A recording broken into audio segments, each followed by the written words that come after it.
Kwento lang isang babae, tulog sa umaga, gising sa gabi. Ang kanyang muka'y puno ng kolorete, sa lugar ng ilaw ay patay silbi. Simulan natin ang storya.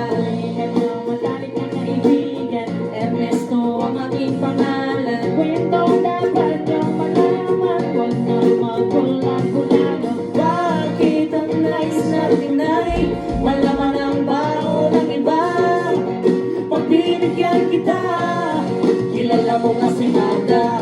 Aking kababata mula pa ng pagbabata kami laging magkasama mga